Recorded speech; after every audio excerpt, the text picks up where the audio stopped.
The new channel.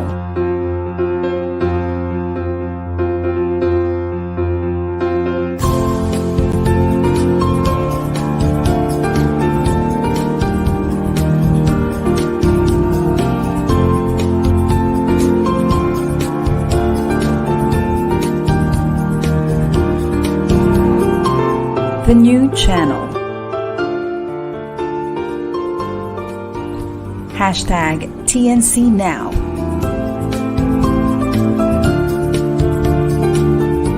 The views, opinions, and insights expressed in the following shows are those of the host, producers, guests, and viewers. They do not necessarily reflect the position of the channel. Viewer discretion is advised.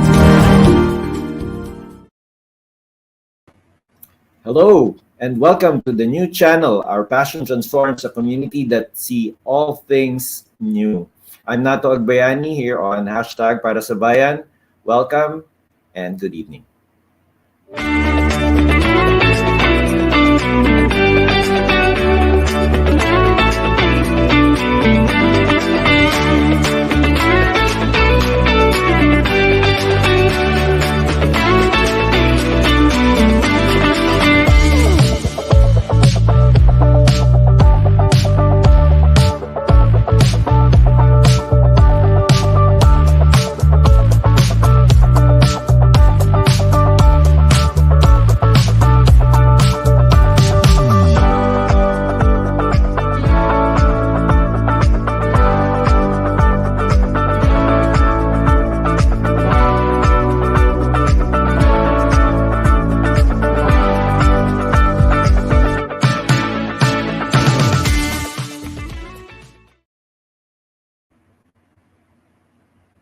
Hello, good evening. You're still watching hashtag Para sa Bayan here on TNC. So tonight we will have our guest, of course, Assemblywoman Atty. Ann Arnado, but later we will introduce her. But before that, we'd like to introduce our co-host, our new co-host here on hashtag Para sa Bayan. So, ladies and gentlemen, Arizza Nocum is the co-founder and president of CRIS, a nonprofit organization that promotes peace through education and youth leadership. CRIS has built libraries and provided scholarships for young people victimized by conflict and poverty. Today, CRIS educates, empowers, and inspires young people, peace builders through summits, training programs, offline and online information campaigns. So Arizza is also one of the 10 young leaders handpicked by the former UN Secretary General Kofi Annan to eradicate violent extremism through global Extremely Together initiative. For her work, Arizza was awarded as one of the 10 outstanding students of the Philippines in 2016 and one of the 5 global recipients of the Zonta International Young Women for Public Affairs Award. She's also a UP Oblation Scholar. Ayan, let's welcome, let's give a big round of applause to Arizza Nocum. Hi, Arizza. Please say hi to the to our audiences.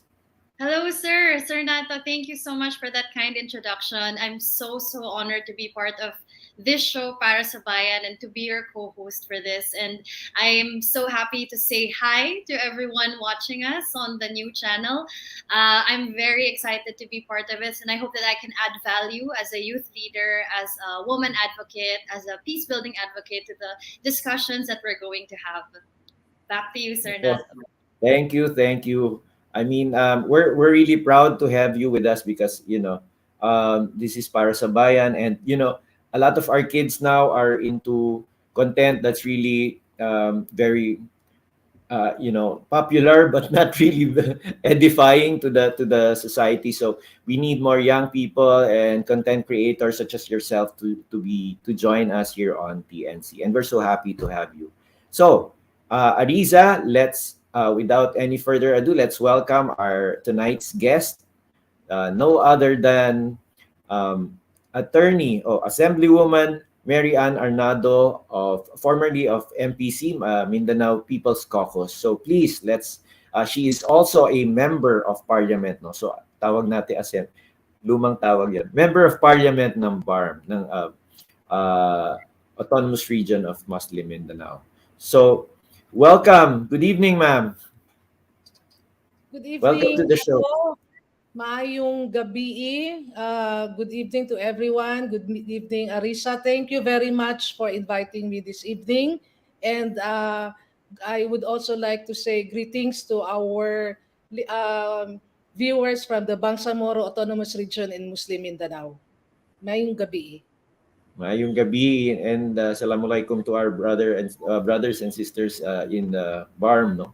So, Attorney Mary Ann, so what we will do, shall we call you a member of parliament, MP? What's the proper term? As of now, the BARMM is under transition period. So yung assembly woman designation that used to be the old position of the regional legislative assembly of Yes. the ARMM, but right now, since the Bangsamoro is now a parliamentary is now implementing a parliamentary form of government, so the members there are called members of parliament. So MPs. yes, sir. Yes. Yeah, in the Commonwealth. No? So, all right. Maybe I can start, Arizza, with the questions. Like, can you tell us more about your journey? So, for example, how did you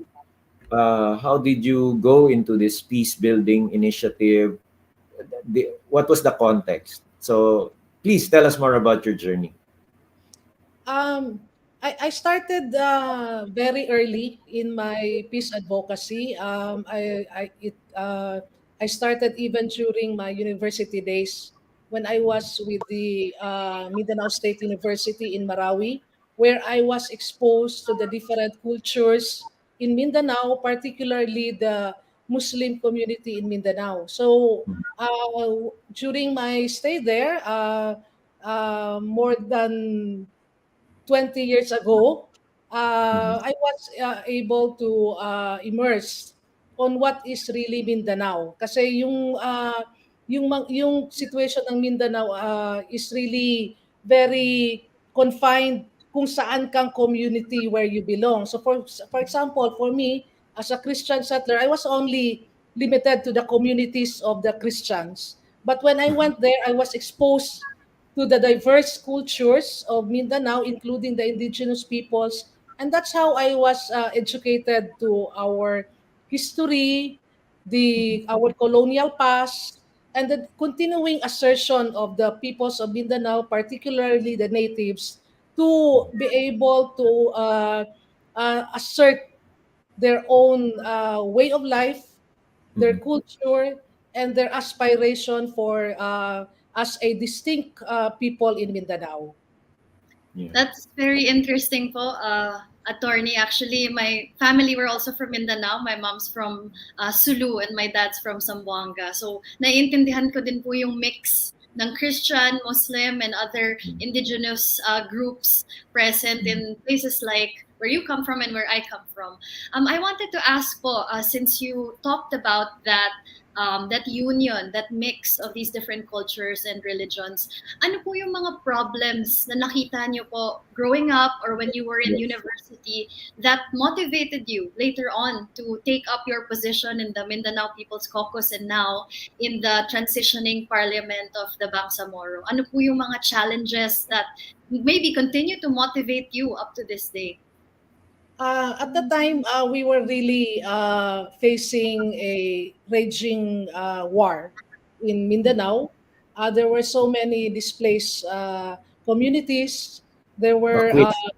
mga bakit, umabot ng mga by the hundreds of thousands ang evacuees at the time. And so we were really facing a situation na parang you look at yung bahay mo na mismo yung nasusunog, no?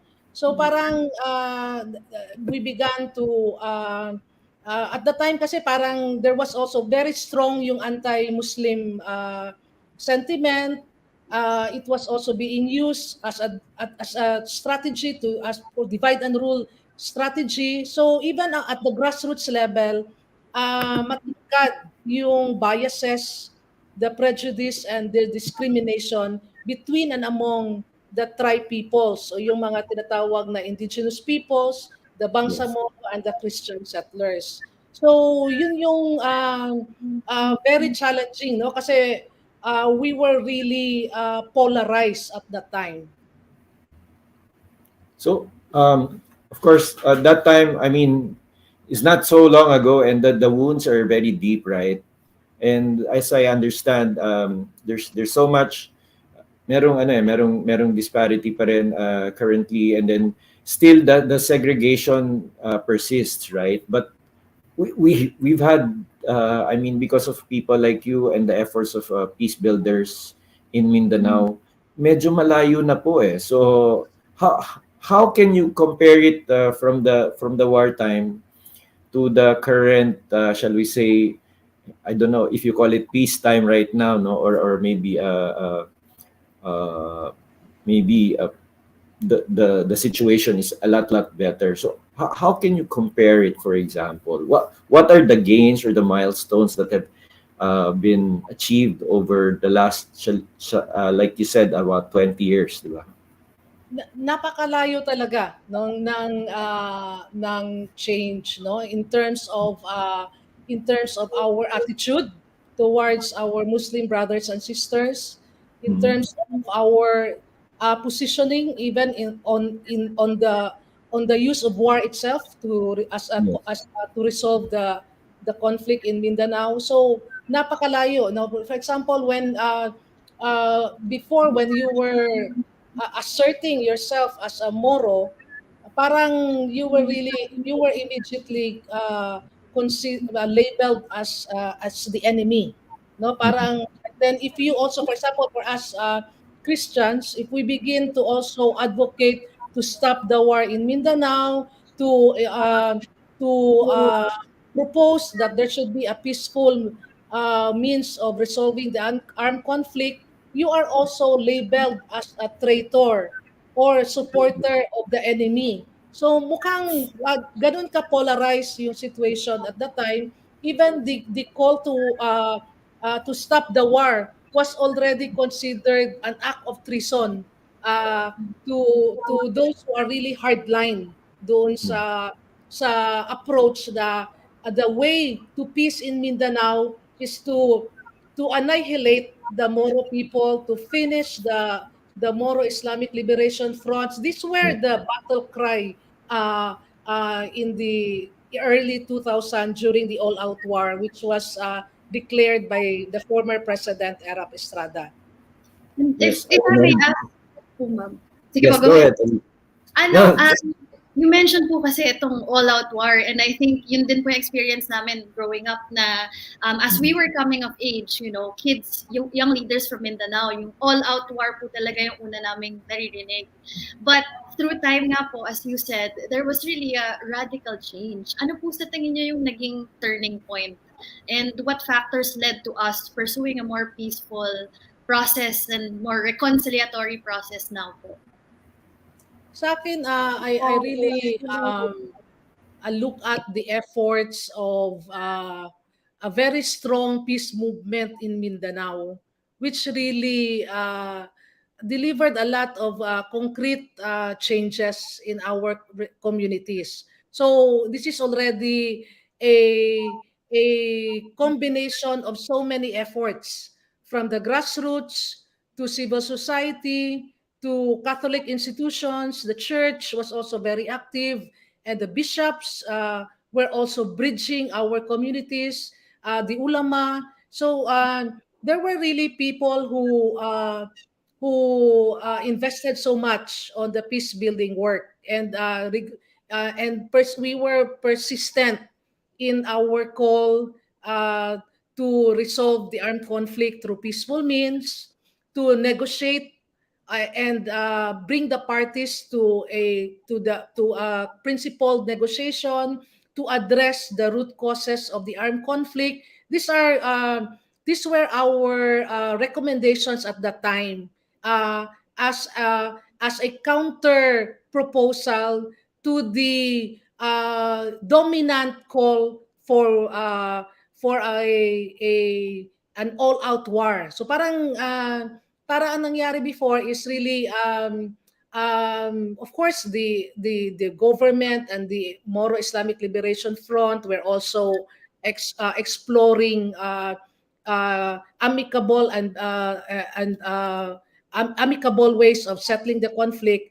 Pero yung mga communities talaga in Mindanao were really the ones who were very persistent and consistent in that call, and all the years, no, all through the years, they were there to take care that the process will really deliver good results for peace. Okay, that's great po. If you compare it from 20 years ago, di ba yung all calls for all-out war, and then the peace building effort and the cost of war. Di ba? Have people actually studied how much this has cost the country in terms of loss in lives? I'm just thinking, because if you have something, if you have a Mindanao that is peaceful and modernized, that would mean that it will no longer be the poverty-stricken region that it has always been in the past because of war. I mean, in terms of economics and people beginning to learn, beginning to have jobs, beginning to have industries in the area. I mean, have there been studies like looking at this, the cost of the war, and then the prospect of rebuilding Mindanao for development? Yes, I think that is also one of our arguments in lobbying for a peaceful resolution of the armed conflict, because of the cost of war that was really very pulling really the entire country into a paralysis, no, in terms of economics. For example, during the height of the all-out war in year 2000, the hotels had zero occupancy. So the people will not go to Mindanao, including Davao, for instance. We had zero occupancy of our hotels there because people were afraid of the bombings, of all these displacements, and the the attacks, no, of in the conflict affected areas. So there's a study of 2 or 3 generations of where the Bangsamoro is really left behind in terms of development because of this long protracted war that has already crossed over so many generations. So I think that's one of over time, that's one of the very practical argument that convince our leaders that from the national level up to the local government units to support a peaceful resolution of the armed conflict through a peace agreement that will really be implemented. Yes, and Arizza? kung may dadagdag ko rin po sa sinabi ni attorney, actually, for me po, very personal yung naging impact ng war on certain areas of Mindanao, kasi my family, my mom's family, who resides in Sulu, and that time, Basilan, Sulu, many of these places were hotspots for things like kidnapping, bombing, and other threats.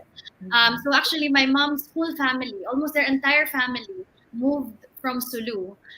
So sinarado nila yung mga negosyo nila, kung meron man silang trabaho doon, wala. And yung mga bahay namin, iniwan. Even syempre our relatives who were buried there, it was, yung connection na yun is nawala because they all had to move to Zamboanga. So now, minsan-minsan na lang sila nakaka-uwi ng Sulu because of that impact. And I think that is true for a lot of the families, livelihoods, businesses affected by so many years of war in Mindanao. And I think even from the time of my grandparents, parang nararamdaman pa rin yung impact until now sa mga apo nila because of what has happened before. Kaya I think I really admire what attorney has been saying about the root causes of conflict. Kasi I think hanggang ngayon po hindi pa rin talaga naiintindihan ng mga tao yung talagang motivation, the complex array of reasons why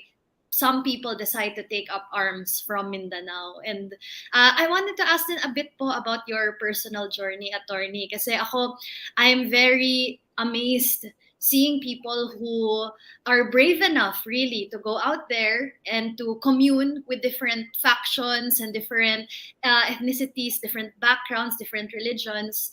Paano niyo po nahanap yung lakas, yung courage, and yung persistence, especially, to keep going, even throughout all those years na the policy was really war, and it was difficult to engage with so many parties who had so many different interests? Kumbaga, ano po yung hugot nyo that time? Yes. Well, after my college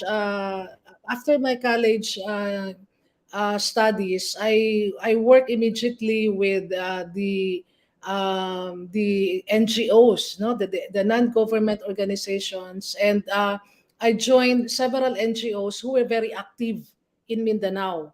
So, for example, I was very lucky that I was part of an NGO, the Initiatives for International Dialogue, Yes.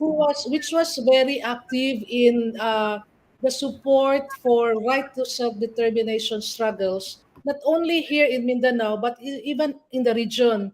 So our office at that time was very much active in the referendum campaign in East Timor, and which resulted to the popular vote of independence in 1998. So we were active as an organization there, and then we were also active in, for example, Burma, and then Aceh and West Papua. So our work at the time was more regional, but whenever we go out, we were always confronted by our Moro partners in Mindanao, because they said that, why are you supporting the East Timorese and the people in Burma, but you are not doing anything in Mindanao, which is also a very similar struggle for self-determination, as what these other regions are also fighting for. So parang it was we were called to task on the very same issue that we were working outside, and parang binabalik sa amin dito mismo sa ating lugar sa Mindanao. So parang it took us time to also convince our office and our board that yes, we should also do something for Mindanao, even because the struggle of the Bangsamoro people is also about decolonization, also about asserting their own space, given that they are also their lands were also taken away from them, no, through the process of resettlement. So maraming mga parallelism na parang nagiging challenge sa amin yon. And so we were happy and we were very lucky that our board supported our recommendation that, parallel to the issues of East Timor, Burma, Aceh, West Papua, at the time, we took on Mindanao, especially the Bangsamoro, as another area of advocacy for our programs. So doon ang simula na parang we actively engage Mindanao. We sent some leaders from the Bangsamoro to East Timor to witness the referendum there.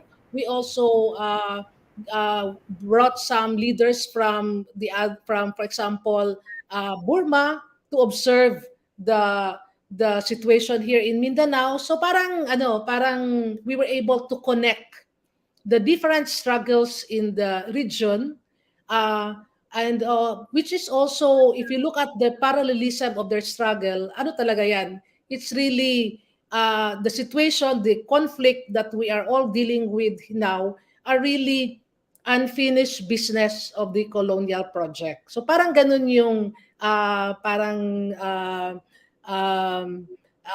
development, no, ng engagement ko sa Mindanao. Parang nauna pa dun sa labas until bumalik din dito back to our very own home front.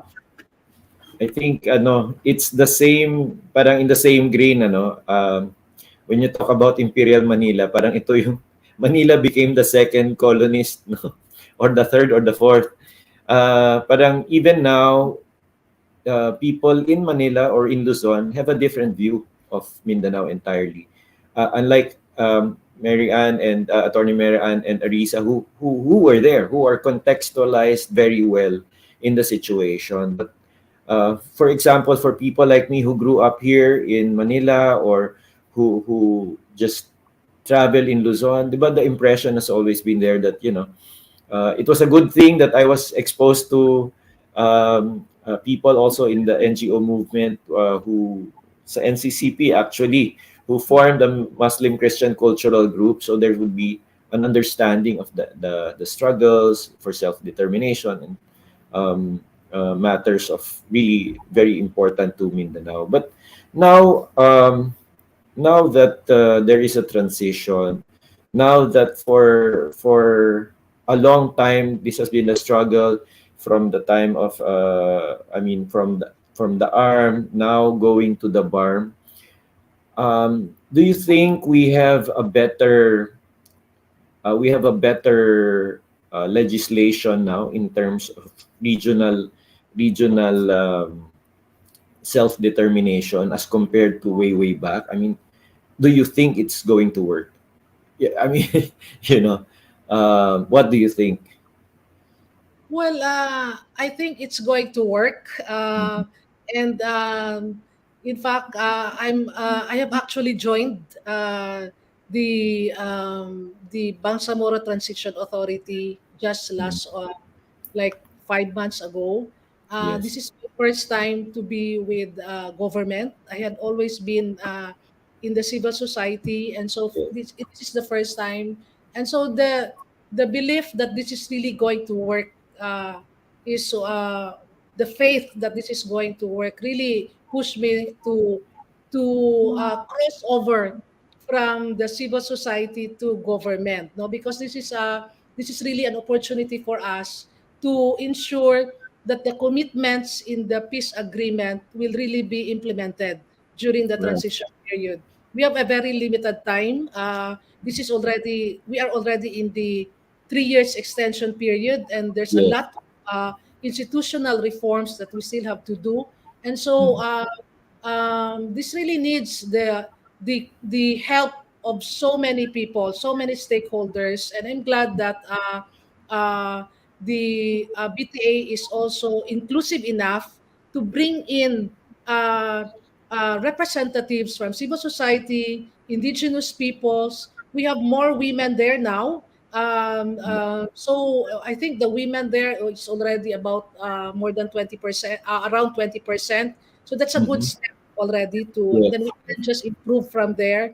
We also have representatives from the indigenous communities. And so I look at this parliament now as a big laboratory where the various cultures, peoples, and ideological groups and the revolutionaries are all there, including the political clans and yung mga the different traditional leaders.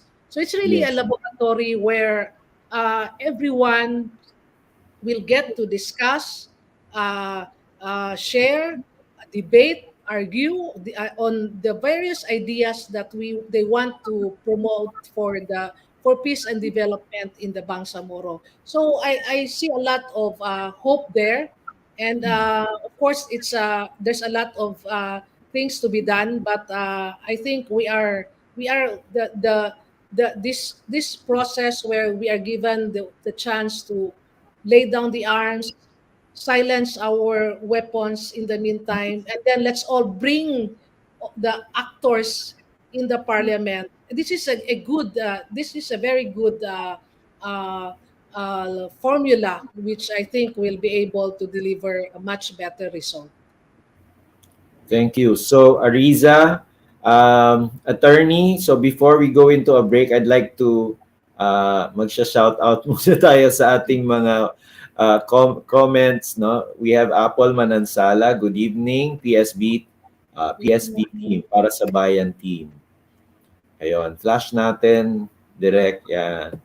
Good evening, PSB team. We also have Jose Ocampo. Hello, Nato. Watching from Noveleta, Cavite. And then, of course, Apple is saying hi to Arizza. Ayun, no?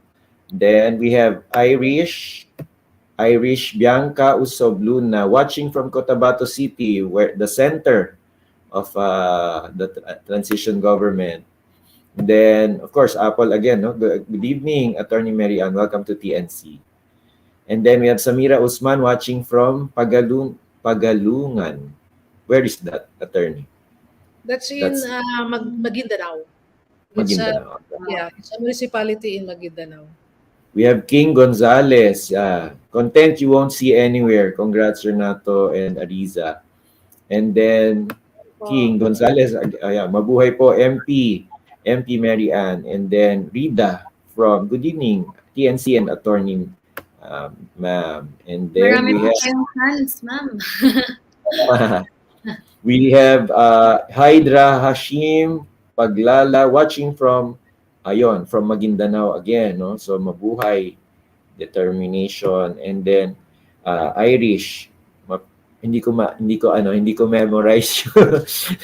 Pero ayun, hashtag sustain the peace and development in Mindanao. And then of course, Samira Usman, mabuhay po kayo, MP Arnado. So, thank you. That's the first part of our show, Para sa Bayan. We will just go right into a short break. Right after the break, we will try to deepen the discussions on, of course, the peace effort in Mindanao. So, Arizza, we'll be back. Yes. See you later. Again. All right.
Well, welcome back to Para sa Bayan here on TNC. But please don't forget to watch the other shows here on TNC. So the new channel is an online alternative, new media platform of online shows for people on the go.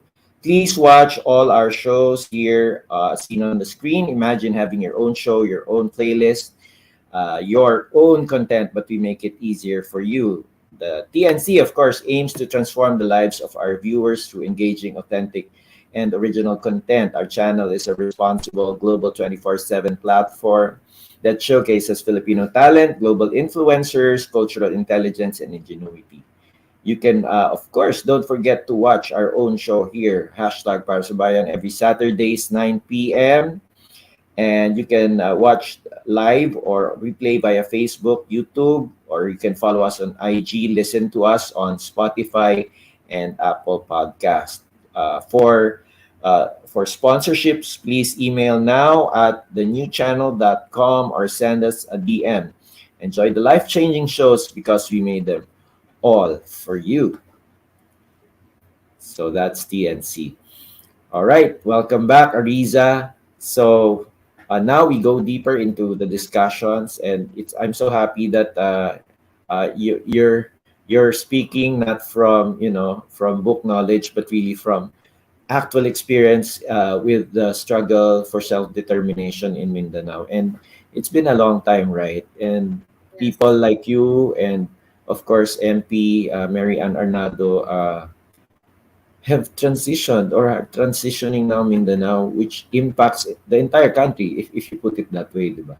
Yes, and So, yes, and siguro po, after the break, di ba po kanina, we discussed about si Attorney Marianne, how she started her work in civil society organizations and nonprofits, her work yeah, on working policies with different stakeholders across different communities and different backgrounds, and her motivations as well for doing the amazing work that she's doing for BARMM and for the Philippines. And I would like to take the discussion forward and maybe expand it po a little bit kasi I think sure. Attorney Mary Ann, while she's with us now, it would be great as well siguro if she can explain maybe to our viewers who, of Mm, course, baka hindi po kasi alam ng lahat, even myself, yung complexity ng yeah, BARMM as a government within another government of the yeah. Philippines. So, maybe Attorney Mary Ann can also discuss ano po ba yung connection nitong dalawang governments na ito? How do they coexist? How do they work together?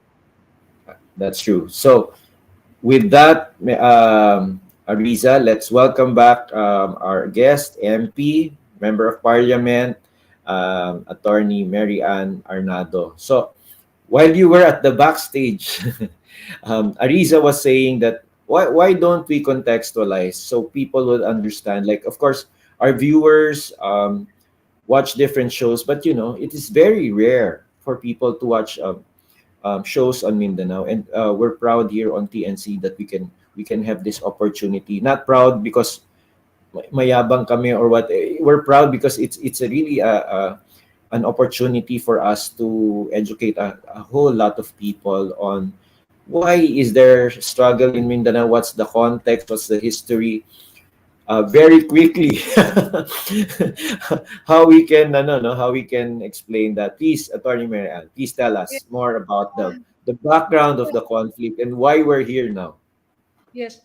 Maganda yung tanong ni Arisa, no? Kung ano ba yung relationship ng BARMM at ng national government. Yeah. So actually, yung the autonomous region is actually a recognition of the meaningful self autonomy for the Bangsamoro. Parang it's an agreement that is parang maintaining pa rin yung maintaining pa rin yung situation wherein the Bangsamoro is still part of the Philippines, it's still part of the national government, but they are given autonomous powers to be able to run the affairs of their region with very little intervention at the national level. So parang this is in response to their assertion that they should be able to exercise self-governance and they should be able to preserve their ancestral territory, and their political vision for the future should be determined by them and not dictated by the national government. So parang ito na yung nakitang formula, a peace formula that will still where the Filipino and the Bangsamoro will coexist in one country, but there is a devolution of powers that will be given to them in recognition of their historical rights as a distinct people in Mindanao. So parang ganun yung situation. And so if you look at the BARMM at this point, it has already, its form of government is parliamentary ministerial form of government. So in a parliamentary system, yung legislative and executive are combined in the parliament, no? So unlike at the national level where we have three equal branches of government, the legislative, the executive, and the judiciary, and these are all co-equal and independent with each other. Yung parliamentary system na fuse yung legislative and executive. And so yun yung nakikita nilang more effective and a system of government which is more aligned to their own way of life, to their own culture, tradition, and their own indigenous political structures.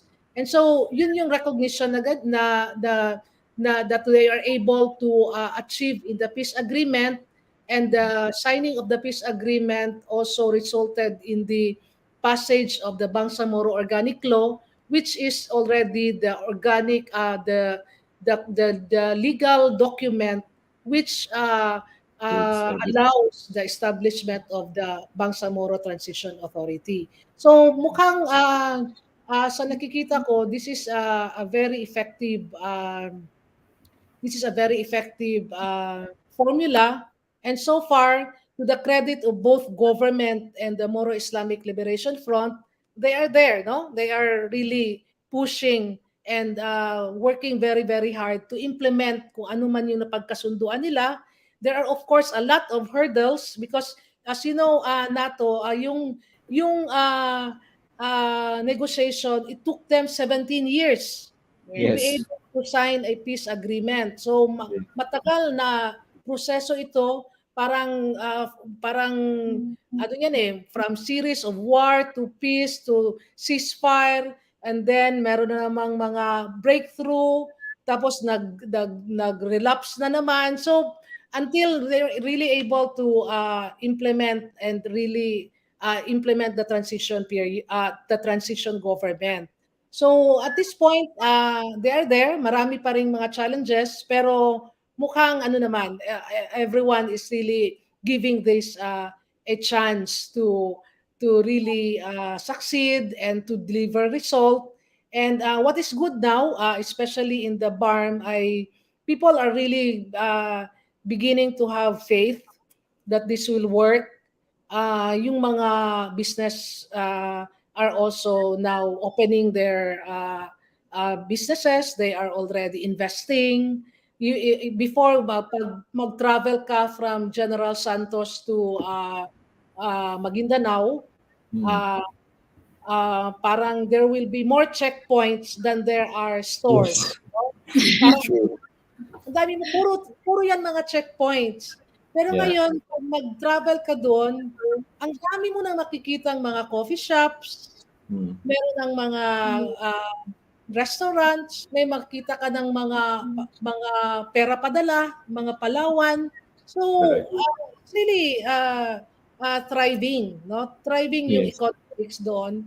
And in fact, during the pandemic, ang pinaka-highest in terms of investment in really actually galing sa BARMM. So maganda yung indicators at this point, and sa level naman ng mga combatants, they're also in the process of decommissioning.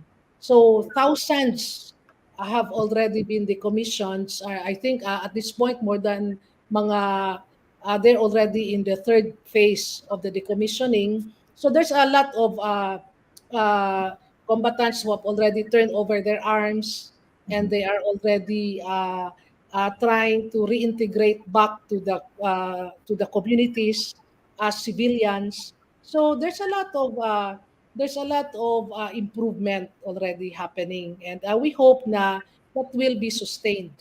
Tuloy-tuloy sana yon with the cooperation of everyone, and maganda talaga dito yung partnership between the national government and the MILF.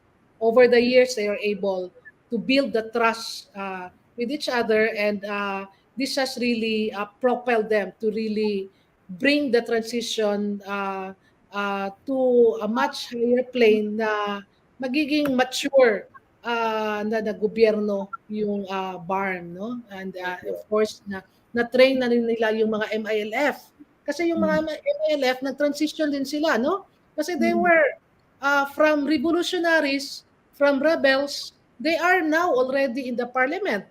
So malaking transition din sa kanila in terms of for example, kahit sa psychology pa lang, no, na kung makikita mo yung mga members ng parliament, marami diyang mga commanders na all these years ang alam naman nilang language is through the barrel of the gun. That's how they communicate, no, as warriors, no? Pero ngayon nagta-transition sila because they now have to discuss, they now have to debate kung ano man yung mga proposals nila in the halls of the parliament, which is really very new to them. So mukhang maganda naman yung experience, and I think everyone is really giving this their best chance. Parang let's give this a try, and so that this will really work, no? And so that's why parang na-extend nga yung transition in consideration of the fact that there's a lot of changes that we need to do. Even psychologically, nag-transition din yung mga rebels from rebels to bureaucrats. And maganda yung and then yung iba naman ay especially you have to decommission thousands, 40,000, no? 40,000 MILF combatants are set for decommissioning, mga combatants ito. So nagta-transition din sila. And so tingin ko it's a very difficult and challenging process, but I think we will I think this is our best option compared to the war. No? Hindi na natin babalikan yung gera, yung mga buckwheat, yung mga bombings. A lot of children have suffered so much in the war.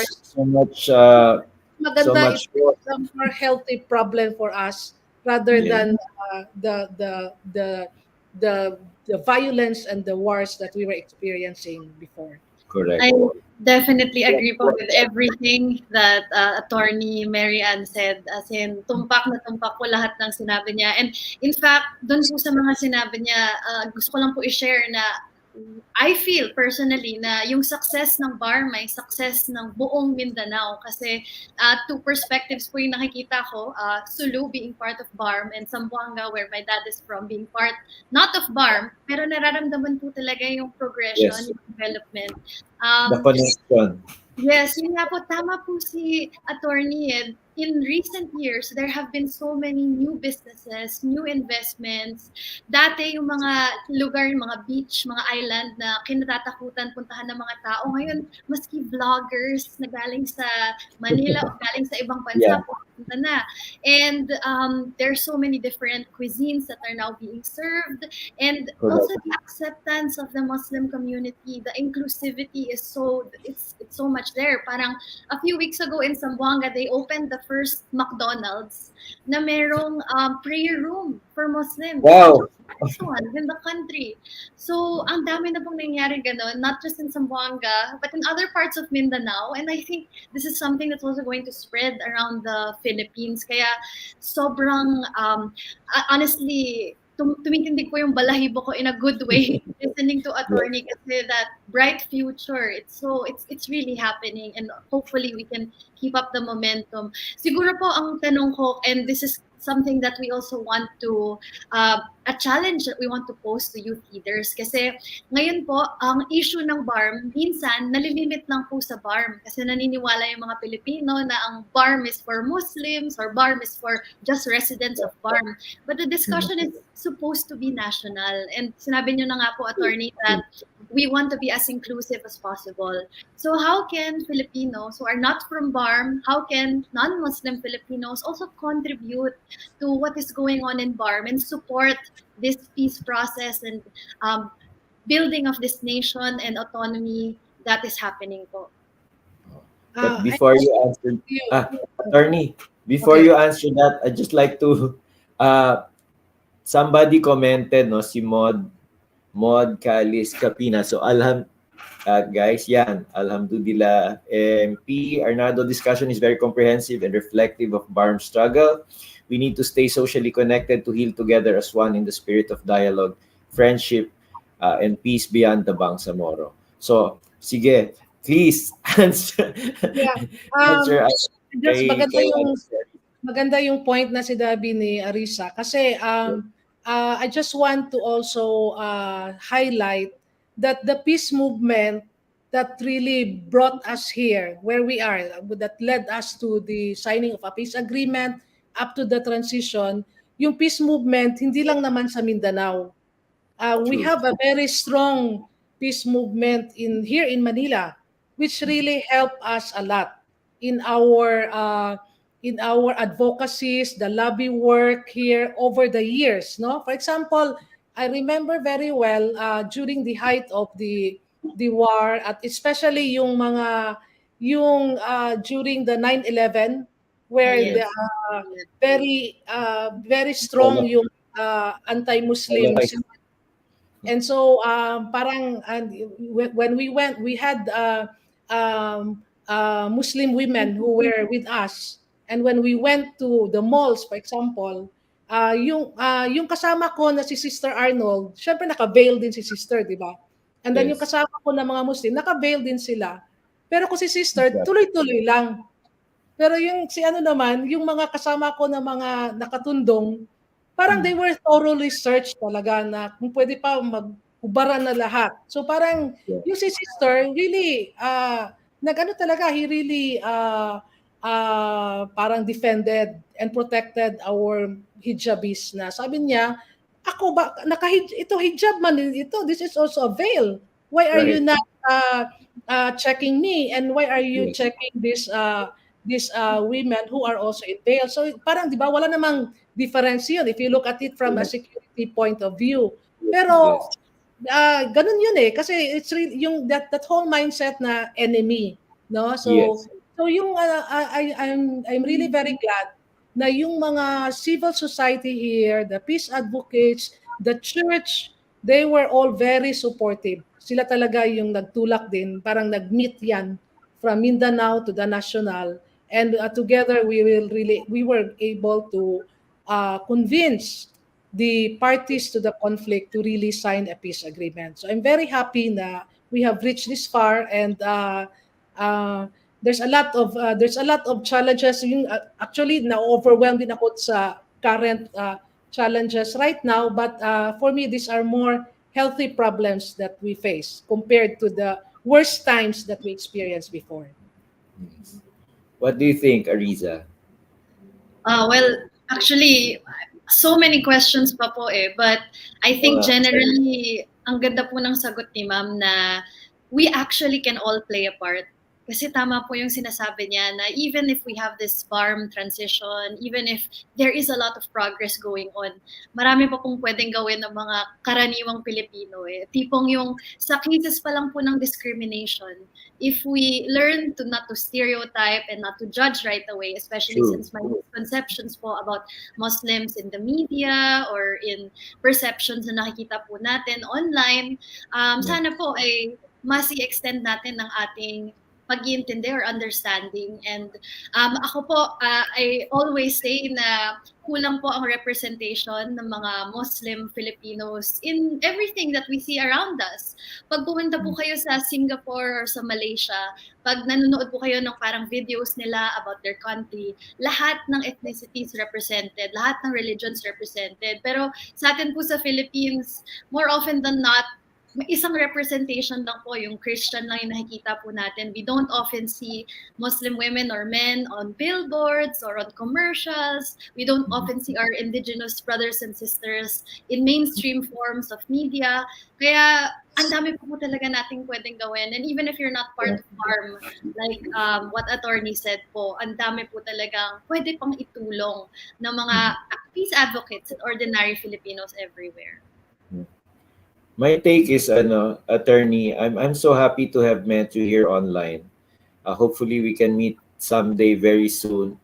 I grew up, my brother was working with the Episcopal Commission on Tribal Filipinos for 17 years. And I was quite exposed to the tri-people struggle of Mindanao, even as a young man in high school. So, and it seems that the observations are really valid. Well, but what I'm saying now is I'm so happy because you have that positive attitude. No, you talk about faith, you talk about hope in people, hope in the transition government, and in fact, it's a parliamentary system. And to be honest about it, being a student of government, I think the parliamentary system would be a lot better for the entire country. But maybe I will mention some comments before we go. This is so short. I mean, we should have 2 hours. Okay, Mod Kalis Kapina. The attainment of sustainable peace and development in the Bangsamoro will not only benefit the economy of Mindanao, but the whole country, which is what we were talking about. That the strive to ensure that everyone will understand the BARMM and what it stands for. Kasi tama yung sabi mo, Arizza, people are thinking that BARMM is just for the Muslims, which it is not. It is for the tribe peoples of Mindanao. Si Bay has MP Arnado and Ma'am Arizza, watching you both. I'm so happy having fruitful discussion. Maraming salamat po. All right. Next is Irish Bianca Usob Luna. BARMM is for all. It is for those who aspire for a better government. This is a government of diverse people.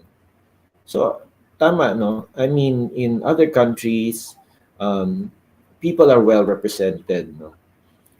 We know for a fact. I was happy to hear that you were saying the former combatants are there, the former revolutionaries are there, even the families are there.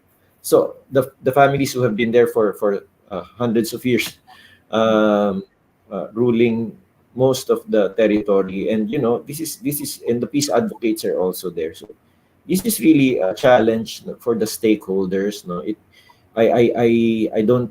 Maybe it's not just an attitude, but really it's really the faith that positively we can build this country together. There's so much work. There's so much work to be done, but still we can build it together. We can have more representation from the diverse peoples of the country. And yeah, and you know what? The show is over. Saya. We want to ask some more questions, but we can't extend because I think there's another show coming up from abroad. But on behalf of the viewers, I'm so happy to have we have had you as our guest, attorney Mary Ann. Thank you, and of course, I'm so happy we have Arizza Nocum, no. Who's really very, very knowledgeable about the BARMM from personal experience. So, okay, there's one more comment. Pray Marie Thank you, Attorney Arnado. Indeed, we as BARMM should harness all peace efforts towards solidarity in service, and we are so proud to stand and celebrate milestones we have achieved in our peace-building work in Mindanao, inclusivity and equal representation. Ang ganda-ganda po ng ating episode. This is one of the best episodes I have hosted. This is our third season. I've hosted a lot. So this is one of the best episodes because it talks about something that's really, something unifying. And okay, we have one more comment from the audience. Direk, i-ano lang natin yung kay Mercy Sahi. Go, my beloved people, smart pamangkin. Keep going. The whole Nocum and Sahi clans are very proud of you, Arizza. I'm your forever fan, Ann Sahi Nocum. This is your Tita Haj Research Center, Riyadh, KSA. So people are watching us. So, ganyan talaga, no? I mean... Yes, that's my Tita Mercy, who's based in Saudi. She's a very, very prominent member of the Muslim community in Sulu. She's very active and isa sa mga lodi ko sa buhay. So, thank you talaga, Tita Mercy. Okay, I'd also like to greet my friends from, of course, Zamboanga and, of course, Basilan, sila Juni, and then, of course, sila Attorney Jamar, our friends, also from the South. Also, we thank everyone for watching this show. It's 10 o'clock. Overtime na kami. But thank you so much, Attorney Mary Ann. Such an honor, ma'am. Such an honor po. Thank you. Thank you. I look forward to welcoming you all in the BARMM. I hope you will visit us very soon. Please, we will be very happy to welcome you there. Thank you. Inshallah. All right. Thank you. Okay. So, thank you, Attorney Mary Ann. Guys, that is it. This has been hashtag Para sa Bayan. Arizza, thank you for joining us. Join us next week and every week thereafter. Yes. So, We will and then see maybe you should have your own show on TNC soon. I will tell that.